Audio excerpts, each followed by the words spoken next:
Good morning students. आज हम पढ़ेंगे चैप्टर 6 साइंस में kinds of teeth and their uses. Teeth के प्रकार, दांतों के प्रकार और उनके उपयोग। टीथ एंड माइक्रोब्स, जो टीथ होते हैं और जो माइक्रोब्स होते हैं, ठीक है। Teeth are very important part of our body. जो टीथ हैं वो हमारी बॉडी का एक महत्वपूर्ण अंग है। They help in biting, chewing and grinding in the food. वे हमारे खाने को बिटिंग, चबाने में, च्यूइंग और मतलब बिट करने में, च्यूइंग करने में, चबाने में और ग्राइंडिंग करने में फूड को मदद करते हैं। कौन? टीथ, जो भी हम खाते हैं। They give shape to our face, वो हमारे जो फेस है उसको शेप देते हैं। And enables us to speak clearly, और हमें बोलने के लिए इनेबल बनाते हैं, योग्य बनाते हैं, जिससे कि हम स्पीक क्लियरली, अच्छे से बोल पाएँ clearly. Us a proper and healthy set of our teeth make our smile beautiful. जो एक प्रॉपर सेट होता है और हेल्दी, स्वस्थ सेट जो होता है टीथ का, तो वो क्या करता है, हमारी जो स्माइल है उसे ब्यूटीफुल बनाता है, सुंदर बनाता है। टू सेट्स ऑफ टीथ, जो दो टीथ का जो दो का सेट होता है, मतलब कि ऊपर और नीचे के दो सेट होते हैं ना, ऐसे। ए बेबी इज बॉर्न टूथलेस, जो एक बेबी होता है वो बिना दांतों के, दांतों रहित पैदा होता है। Teeth begin in to appear between 6 and 10 months of age. जो टीथ होते हैं वो 6 से 10 महीने की एज में दिखने प्रारंभ होते हैं। At the age of about 3 years a child has 20 teeth. 3 साल की उम्र तक एक बच्चे को कितने टीथ होते हैं? 20 टीथ, 20 दांत होते हैं। These teeth are called milk teeth, और ये टीथ क्या कहलाते हैं? मिल्क टीथ, दूध के दांत कहलाते हैं। एंड दे आर टेम्परेरी, और ये क्या होते हैं? अस्थायी टीथ होते हैं, ठीक है।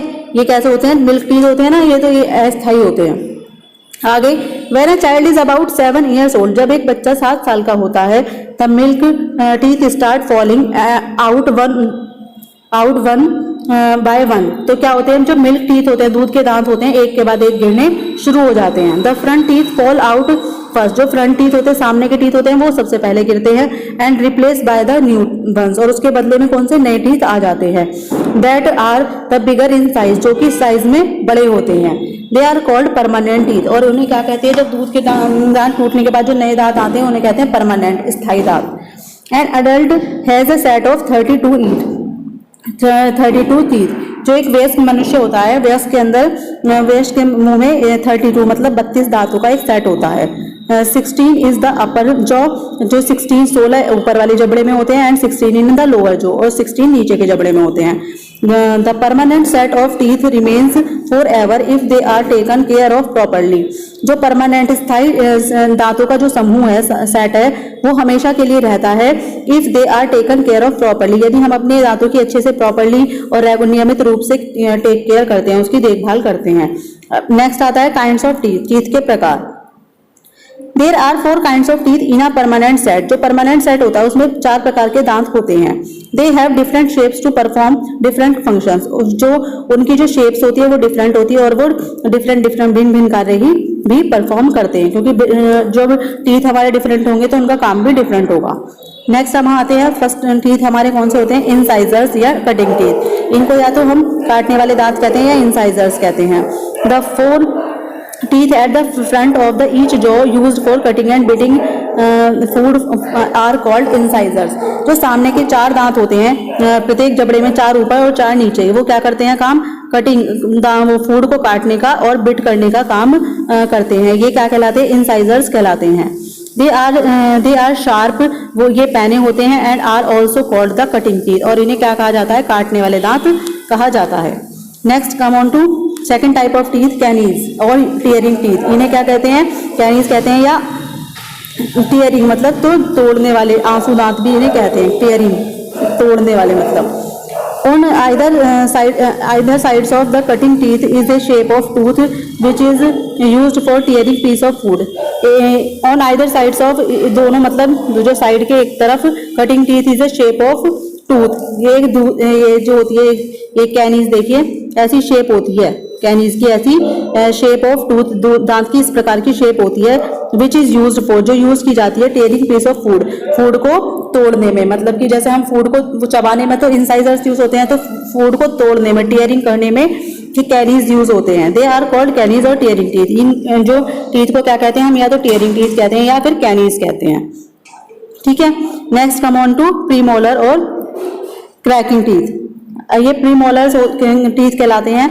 The broad teeth next the canines, जो चौड़े दांत होते हैं कैनीज से अगले वाले, जो चौड़े वाले दांत होते हैं कैनीज होते हैं। सबसे पहले आगे 4 ये होते हैं, 4 ये, फिर उसके बाद यहाँ पर कैनीज होंगे, ठीक है, एक इधर होगा एक इधर होगा। उसके बाद जो ये वाले इधर वाले टीथ होंगे ब्रॉड वाले, ये वाले टीथ क्या कहलाते हैं, ये वाले प्रीमोलर टीथ कहलाते हैं। Canines teeth which act crushing and like, तो वो क्या करते हैं, फूड को, विच एक्ट जो क्रशिंग का कार्य करते हैं, मतलब कि क्रश करने का, मिक्स करने का, and like nut crackers are called, और जो अखरोट को तोड़ने का, इनकी एक कहावत है कि अखरोट को तोड़ने का are called premolar and cracking teeth, इसलिए इसे क्या कहते हैं, प्रीमोलर टीथ कहते हैं या फिर क्रैकिंग टीथ कहते हैं, ठीक है।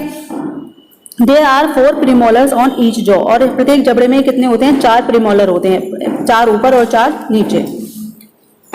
Next come on to molar और ग्राइंडिंग और च्यूइंग टीथ। मोलर टीथ या ग्राइंडिंग करने वाले या चबाने वाले। On either sides of cutting teeth is a shape of tooth which is used for tearing piece of food. Cutting teeth जो होते हैं, इनकी जो टूथ की जैसी शेप होती है, which is used for tearing, ये क्या करते हैं, फूड को टुकड़ों में तोड़ने का काम करते हैं। दे आर कॉल्ड मोलर और ग्राइंडिंग और च्यूइंग टीथ, ये कहलाते हैं मोलर टीथ या तो ग्राइंडिंग टीथ या फिर च्यूइंग टीथ कहलाते हैं। अब आगे चलते हैं, पार्ट्स ऑफ अ टूथ कि क्या होते हैं, एक दांत के कितने भाग होते हैं। A tooth has a crown and a root, एक जो टूथ होता है उसका एक तो ताज होता है, मतलब ऊपर का होता है, और एक उसकी जड़ होती है।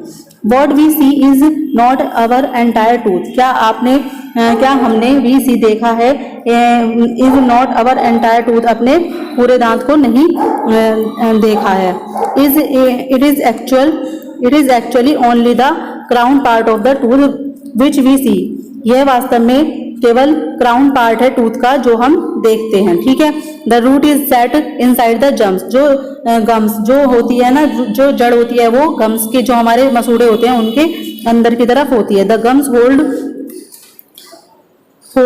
The teeth in their place, और जो मसूड़े होते हैं वो अपने उसके प्लेस को टीथ के अंदर रखते हैं, मतलब कि द गम्स है होल्ड टीथ को होल्ड करके रखते हैं अपने प्लेस के अंदर, इन देयर प्लेस, अपने प्लेस के अंदर उसे होल्ड करके रखते हैं। देखो ये टीथ का आपको पूरा ये क्राउन है इसका, ये मसूड़े हैं, हमारा ये जो मसूड़ा है जिसमें ये होल्ड रहता है, ये रूट है, रूट कैनाल जिसे बोलते हैं, और ये है इसकी बोन, ये हड्डियां हैं, ठीक है। अब care of teeth, we must take good care of our teeth to prevent them from decaying, हमें क्या करनी चाहिए, अपने दांतों को गिरने से बचाने के लिए उनकी अच्छे से केयर करनी चाहिए। When we eat tiny bits of food, जब हम खाने के जो मतलब खाना खाते हैं, टाइनी बिट्स होती हैं फूड की, they get stuck in spaces between our teeth, जो हमारे दांतों के बीच में वो फंस जाते हैं, टाइनी जो बिट्स होती हैं। It causes thin sticky layer of germs are called plaque, और ये किसका कारण बनती है, ये थिन स्टिकी पतली सी स्टिकी लेयर होती है, चिपचिपी सी, जिसे प्लाक कहते हैं। We can remove plaque by brushing, हम इस प्लाक को कैसे दूर कर सकते हैं, ब्रश करने से। आवर टीथ प्रॉपरली, हम अपने टीथ को अगर ब्रश करें विद टूथब्रश की सहायता से। And water, toothpaste and water, मतलब टूथपेस्ट एंड वाटर, उसको अगर हम इसकी सहायता से ब्रश करें तो ये हमारी जो प्लाक होगी वो नहीं जम पाएगी। Next, tips for a healthy mouth, हम अच्छे माउथ के कौन कौन से टिप्स होने चाहिए। Brush your teeth in a proper way twice a day every morning and before going to bed at night, हमें अपने टीथ प्रॉपर वे में ब्रश करने चाहिए ट्वाइस अ डे, दिन में 2 बार, एवरी मॉर्निंग प्रत्येक सुबह को, and before going to bed, और रात को बेड पर जाने से पहले। रिंस योर माउथ, अपने मुंह में अच्छे से, rinse your mouth well after every meal, और अच्छे से अपने प्रत्येक खाने के बाद मतलब अच्छे से कुल्ला करना चाहिए, so that the food particles may not live in your mouth, जिससे कि जितने जो भी अपने खाए जैसे फूड पार्टिकल्स जो रह जाते हैं दांतों में वो आपके मुंह में ना रह पाएं।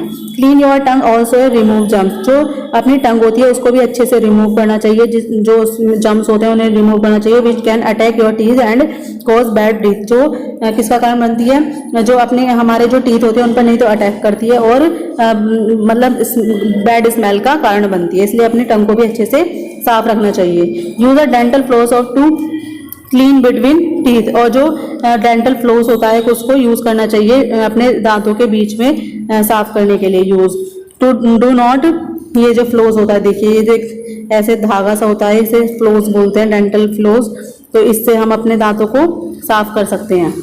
Do not eat too many sweets, हमें मतलब बहुत ज़्यादा स्वीट्स नहीं खानी चाहिए। चॉकलेट्स, टॉफीज एंड कैंडीज नहीं खानी चाहिए। अवॉइड सॉफ्ट ड्रिंक्स को अवॉइड करना चाहिए। And too hot and too cold things, और मतलब कि बहुत ज़्यादा गर्म नहीं खाना चाहिए और ना ही बहुत ज़्यादा ठंडी चीज़ें खानी चाहिए। इन्हें अवॉइड करना चाहिए। Next come on, do not share your toothbrush and tongue cleaner with others, अपने जो हमारा टूथब्रश है और या टंग क्लीनर जो जीभ साफ करने का जो हमारा होता है क्लीनर, वो दूसरों के साथ शेयर नहीं करना चाहिए। इट में स्प्रेड जर्म्स, ये किसको फैलाता है? बीमारियों को फैलाता है। Visit your dentist regularly for checkup, और अपने डेंटिस्ट के पास चेकअप के लिए मतलब नियमित रूप से जाना चाहिए। तो स्टूडेंट्स, ये आपका kinds of teeth and their uses का चैप्टर कंप्लीट होता है, इसे अच्छे से पढ़ लीजिएगा। Thank you.